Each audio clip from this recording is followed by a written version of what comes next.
For every action, there is an equal and opposite reaction. This principle is not just a theoretical concept, but a fundamental law that governs the physical world around us. This simple statement is Newton's third law of motion, and it is fundamental to understanding how helicopters fly. When we see a helicopter performing complex aerial maneuvers or simply hovering in place, it is this law that is at work. Imagine jumping off a small boat onto a dock. The moment your feet leave the boat, you are exerting a force on it. As you push off the boat pushes back with equal force, causing it to move away from the dock. This is a clear demonstration of Newton's third law in action. In a similar way, a helicopter's rotor blades push air downwards. This is the action. The blades are designed to move large volumes of air downwards, creating a downward force. The reaction is the air pushing back on the blades with an equal force, but in the opposite direction, upwards. This upward force is what counteracts the weight of the helicopter. This upward force is what we call lift, the force that makes the helicopter rise into the air. Without this lift, the helicopter would not be able to take off, hover, or perform any of its remarkable aerial feats. Helicopter rotor blades are specially designed to maximize lift. They have an airfoil shape similar to an airplane wing. As the blades spin and cut through the air, they force the air downwards. This downward force on the air creates an equal and opposite upward force on the blades, generating lift. The faster the blades spin, the more air they displace, and the greater the lift generated.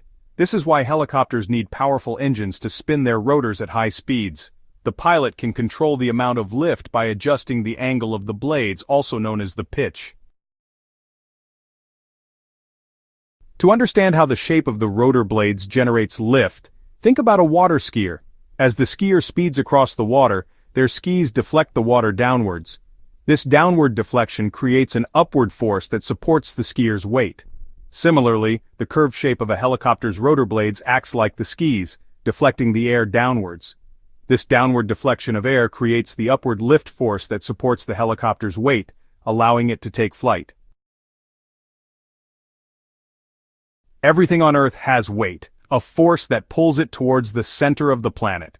To achieve flight, a helicopter must generate enough lift to overcome its weight. This is a delicate balance. If the lift is less than the weight, the helicopter will not take off. If the lift is greater than the weight, the helicopter will rise into the air.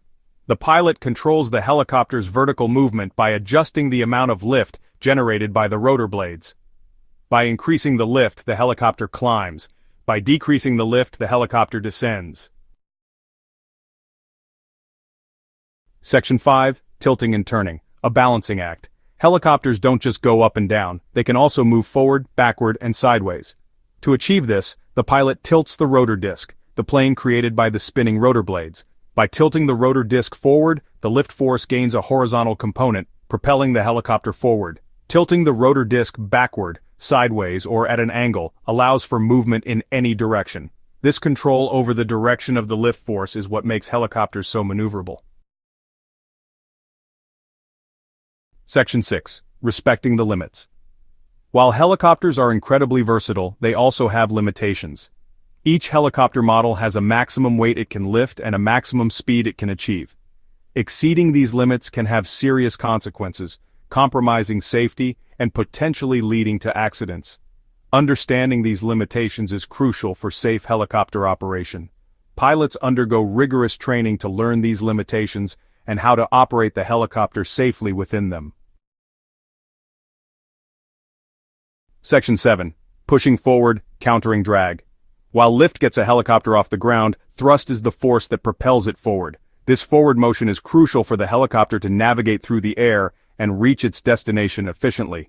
The main rotor blades generate lift, but without thrust, the helicopter would simply hover in place.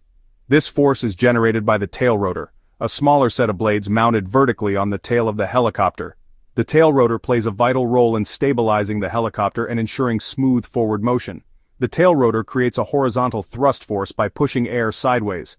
This sideways push is what allows the helicopter to counteract unwanted rotational forces and maintain a steady course. This thrust force counteracts the torque created by the spinning main rotor. The main rotor generates a significant amount of torque which, if left unchecked, would cause the helicopter to spin uncontrollably. Without the tail rotor, the helicopter would spin uncontrollably in the opposite direction of the main rotor. This would make controlled flight impossible and could lead to dangerous situations. The pilot controls the tail rotor to steer the helicopter left and right, providing directional control during flight. By adjusting the pitch of the tail rotor blades, the pilot can change the amount of thrust produced, allowing for precise maneuvers and stable flight paths. Section 8. The unseen forces that slow us down. Just as thrust propels a helicopter forward, drag is the aerodynamic force that opposes motion, trying to slow it down. This force is ever present and acts against the forward motion, making it a critical factor to consider in helicopter design and operation. Understanding the different types of drag is essential for efficient helicopter flight. There are three primary types of drag that affect helicopters: profile drag, induced drag, and parasite drag. Each type of drag has unique characteristics and impacts the helicopter's performance in different ways. Profile drag is caused by the friction of air flowing over the helicopter's surfaces. This type of drag increases with the speed of the helicopter and is influenced by the shape and smoothness of the helicopter's body and rotor blades. Induced drag is a byproduct of lift generation, increasing as the angle of attack of the rotor blades increases. This type of drag is particularly significant during takeoff and landing, when the rotor blades are working hardest to generate lift. Parasite drag results from the non-lifting components of the helicopter, such as the landing gear and fuselage. These components create additional resistance as the helicopter moves through the air, contributing to the overall drag force. Minimizing these drag forces is crucial for maximizing helicopter performance and fuel efficiency. By understanding and addressing the different types of drag, engineers and pilots can optimize the design and operation of helicopters, ensuring they fly as efficiently as possible. This not only improves performance but also reduces fuel consumption and operational costs, making helicopter flight more sustainable and cost-effective. Section 9. The art of helicopter flight. Mastering helicopter flight is about understanding and managing these aerodynamic forces. Pilots use their knowledge of lift, weight, thrust, and drag to control the helicopter's movement in 3 dimensions. They make constant adjustments to the pitch of the main rotor blades and the thrust of the tail rotor to maintain stability, altitude, and direction. It's a delicate dance of forces, requiring skill, precision, and a deep understanding of the principles of flight.